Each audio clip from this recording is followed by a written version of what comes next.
Okay, Assalamualaikum pelajar tingkatan 2 Arif. Semua dah ada ke tu? Okay, ketua kelas pastikan ada 28 orang masuk kelas hari ni. Kalau ada sesiapa yang ada masalah boleh terus WhatsApp saya ke apa ke, okay? Okay, jadi semua sihat, duduk di rumah. Pastikan jaga kesihatan, jaga kebersihan. Buat kerja yang saya bagi, latihan-latihan yang saya bagi, cikgu-cikgu lain bagi supaya tak lupalah apa yang anda semua belajar dekat sekolah. Okey, jadi dah berapa orang Dah 20? Okey, dah 24 orang, jadi kita boleh start kot. Okey. Jadi pastikan ada buku teks RBT dengan anda semua untuk jadikan rujukan atau apalah, sebab saya rujuk dekat laptop saya ni lah. Okey, jadi nanti saya akan tunjukkan slide. Okey, jadi apa yang kita dah belajar pada minggu lepas tentang subjek kita. Okey? Ada siapa-siapa nak jawab? Ada siapa-siapa nak cuba ringkaskan apa yang kita dah belajar pada minggu lepas? Okey, siapa tu yang nak cuba tu? Aini. Okey, Aini, cuba Aini. Okey, minggu lepas dah belajar tentang apa? Okey, maksud mikro pengawal dan juga mikro proses. Okey, betul. Okey, Abu ada ke situ, Abu? Okey, Abu. Berikan saya maksud mikro pengawal tu apa? Apa yang awak dapat? Nak tahu, buat tak latihan ni saya bagi ni? Okey. Mikro pengawal tu apa? Okey, fungsi dia? Dia adalah satu chip. Okey. Okey, untuk menerima. Okey, fungsi dia adalah untuk menerima, memproses isyarat dan seterusnya menghasilkan isyarat. Okey, ingat 3 tu fungsi mikro pengawal. Okey, lagi. Okey, ada apa kat mikro pengawal tu? Adila, ada apa kat mikro pengawal tu? Ya, ada CPU, ada ROM, RAM dan ada input dan juga output. Okey, bagus. Jadi semua dapat dah ni. Okey, tu baru mikro pengawal Okey, jadi saya nak tahu apa pula maksud microprocess. Microprocess apa? Okey, boleh cuba siapa nak cuba? Okey, Syafiqah, okey try. Microprocess. Okey. Okey, sokongan ini berada di luar dan dihubungkan melalui sistem apa tu, Syafiqah? Melalui sistem bus. Okey. Okey, jadi pelajar, saya nak awak semua tengok slide saya ni. Okey. Okey, cuba tengok. Hari ni kita nak belajar apa agaknya Jadi semua boleh tengok komponen-komponen, boleh tengok kat komponen-komponen yang saya tunjuk tu.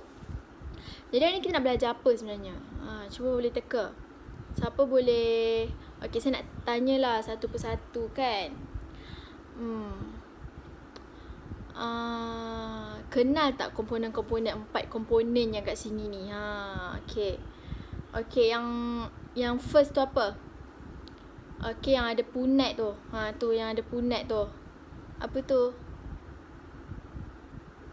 Okey, betul. Perintang boleh laras. Okey, yang kedua tu? Yang macam lidi-lidi tu, yang ada macam lidi-lidi, ada besi-besi tu, warna-warni. Perintah. Okey, betul-betul. Okey, jadi hari ni rasa-rasanya kita nak belajar apa? Sebab hari ni kita nak belajar lagi fokus. Maksudnya kita nak belajar tentang komponen itu sahaja. Okey. Siapa boleh teka agaknya? Apa subtopik kita selepas? Subtopik kita nanti kita nak belajar. Okey, betul. Betul. Jadi kita akan belajar tentang bahagian-bahagian yang terdapat dalam mikro pengawal. Okey, jadi minggu lepas kita dah pun belajar apa maksud mikro pengawal dan mikro proses. Okey, iaitu ini adalah satu chip penting di mana untuk kita dalam apa pun yang contohnya seperti mesin basuh, macam alat kawalan jauh, pagar elektrik ke, pentinglah benda-benda yang ada kat dalam benda-benda tersebut. Okey. Okey, jadi siapa yang dah baca dulu buku teks ni sebelum masuk kelas online hari ni? Jadi siapa yang dah baca mesti akan tahu apa yang kita akan belajar pada subtopik 2.4.2. Okey, siapa boleh bacakan buku teks? Okey. Ya, silakan baca. Ya, betul. Menjelaskan bahagian-bahagian terdapat dalam mikro pengawal. Okey. Jadi pelajar, kita ada tiga bahagian-bahagian yang terdapat dalam mikro pengawal, iaitu yang pertama adalah tengok dalam buku teks, baca buku teks tu. Okey, yang pertama adalah bahagian input. Yang kedua bahagian proses dan bahagian output. Okey, baiklah pelajar, tengok yang slide yang saya dah sediakan ya. Okey. Jadi apa itu bahagian input? Okey. Boleh seorang bacakan apa yang ada kat buku teks tu? Okey, silakan Aina. Okey, terima kasih. Okey, jadi apa poin yang kita boleh dapat dalam bahagian input ni adalah dia adalah satu bahagian yang terdapat pada awal pemprosesan mikro pengawal. Okey, dan bahagian input ini dia akan menerima isyarat sebab dia adalah macam orang pertama, macam tu. Yang pertama menerima isyarat, dan seterusnya nanti lepas dia menerima isyarat, dia akan menghantarkan isyarat tersebut ke bahagian proses, bahagian CPU. Okey, tu nanti kita tengok. Okey, jadi kita fokuskan dulu hari ini pada bahagian input. Okey, siapa boleh jawab soalan saya ni? Ada berapa bahagian input dalam microprocess? Ada berapa bahagian input ni?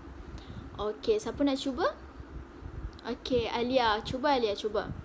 Ada digital dan juga analog. Dan kedua-dua digital juga analog ini dia akan menghasilkan dalam bentuk isyarat. Okey.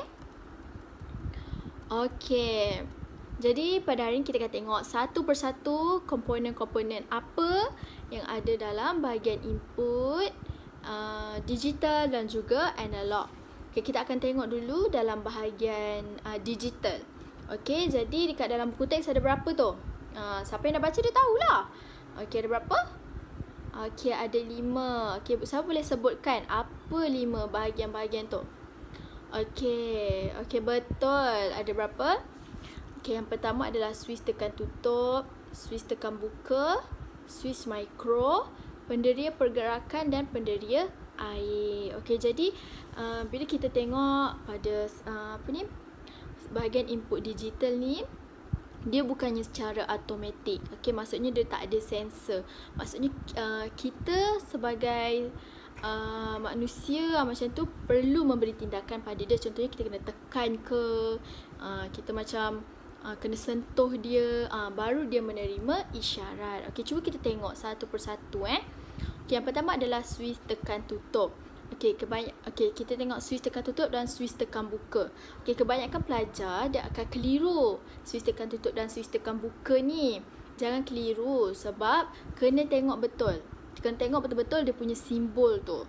Okey, bila switch tekan tutup, okey, ingat bila switch tekan tutup, okey, ingat ini. Bila switch tekan tutup, dia berada di atas. Okey, maksudnya bila switch tekan tutup tu begini bentuknya, okey, bila switch dia tekan, litar akan tertutup dan arus akan mengalir. Jangan keliru, jangan ingat Bila dia terbuka macam ni, maksudnya lita tak mengalir. Okey. Okey, bila Swiss tekan tutup ni, bila dalam simbolnya begini, maksudnya lita akan mengalir. Okey. Dia terbalik pula dengan Swiss tekan buka. Okey, bila Swiss tekan buka, dia berada di bawah. Maksudnya dia dah klik. Macam tu. Maksudnya Swiss tekan, bila Swiss tekan, lita akan terbuka dan arus akan terputus. Okey, kenapa dia macam ni? Okey, kalau dia dah tertutup macam ni, pagar dah tutup, arus boleh lalu ke? Tak boleh kan? Jadi kat situ perbezaan dia. Okey. Dan seterusnya adalah kita pergi ke Swiss Micro. Okey, Swiss Micro ni ada berapa? Ada berapa terminal? Okey, siapa boleh cakap kat saya?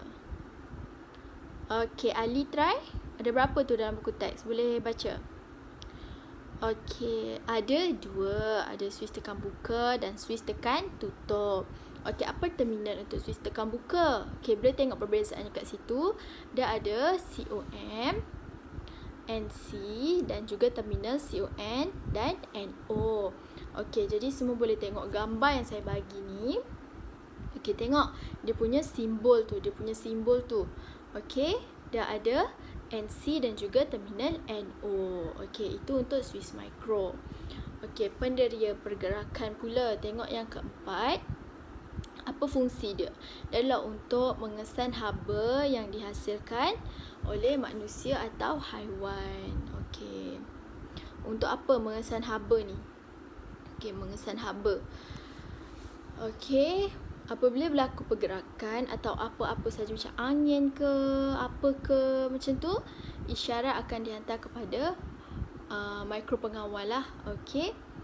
Okey. Okey, dan seterusnya adalah penderia air. Okey, contohnya macam awak letak dekat macam kat rumah ke kan. Maksudnya nanti bila ada air, aliran air ke yang lalu ke atas dia, nanti dia akan berbunyi ke. Macam tu. Maksudnya dia akan bagi kita hint kat kita. Macam tu. Okey. Okey, jadi siapa...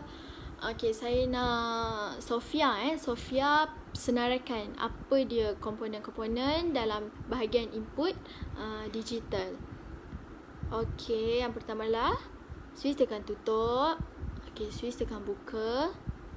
Swiss Micro, penderia pergerakan dan penderia air. Okey, ada 5 tu, ingat ya. Ingat segala ingat daripada bentuk, dia punya gambar macam mana dan juga fungsi dia macam mana. Okey. Okey, baiklah. Seterusnya kita akan pergi kepada analog sensor pula, bahagian input sensor. Okey, dia ada 3 sahaja. Yang pertama adalah penderia jarak, penderia cahaya dan penderia suhu. Okey, semua boleh tengok dekat slide yang saya bagi ni. Okey. Jadi bila bahagian input analog ni, dia ada sensor. Okey, dia ada sensor. Maksudnya awak tidak perlu menyentuh ataupun beri tindakan pada dia. Okey, maksudnya bila jauh pun benda tu boleh bertindak sendiri. Okey, jadi ada berapa? Ada 3, jarak, cahaya dan juga suhu. Fungsi dia sama je. Cuma tindakan yang dia beri tu, dia berfungsi berdasarkan jarak ke, cahaya ke ataupun suhu. Okey. Okey, jadi siapa boleh bacakan saya penderia jarak? Okey, distance sensor, orang panggilnya distance sensor. Okey, ini awak boleh tengok distance sensor ni macam dekat shopping mall ke kan, ada toilet tu. Nak apa ni, sabun tangan. Maksudnya bila awak letak je, nanti sabun dah turun. Macam nak pengering tangan tu kan. Awak letak je, nanti dia dah berbunyi. Maksudnya dia ada sensor. Ada sensor jarak dia, berapa jarak dia, dan dia akan mengeluarkan tindakan. Macam tu. Okey. Dan seterusnya adalah penderia cahaya.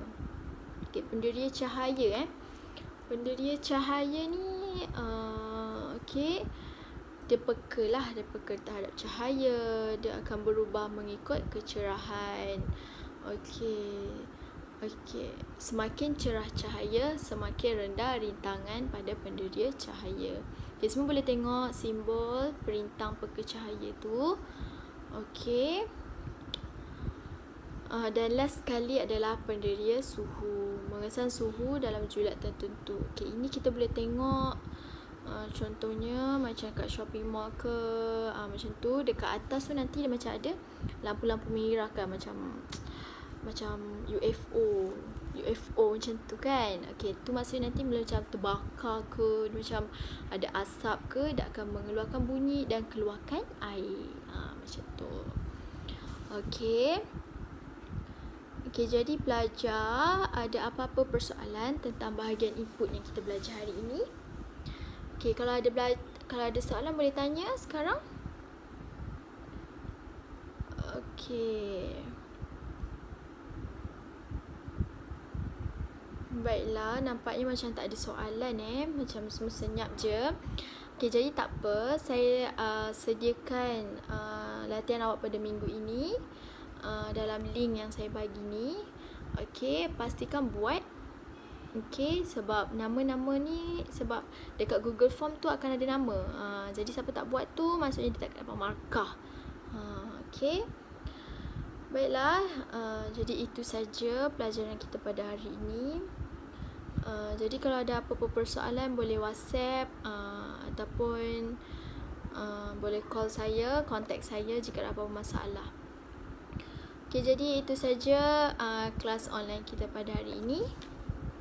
Okay, kita akan sambung pada bahagian proses dan juga bahagian output pada minggu-minggu seterusnya lah. Okay, baiklah, itu saja. Assalamualaikum warahmatullahi wabarakatuh dan selamat berpuasa.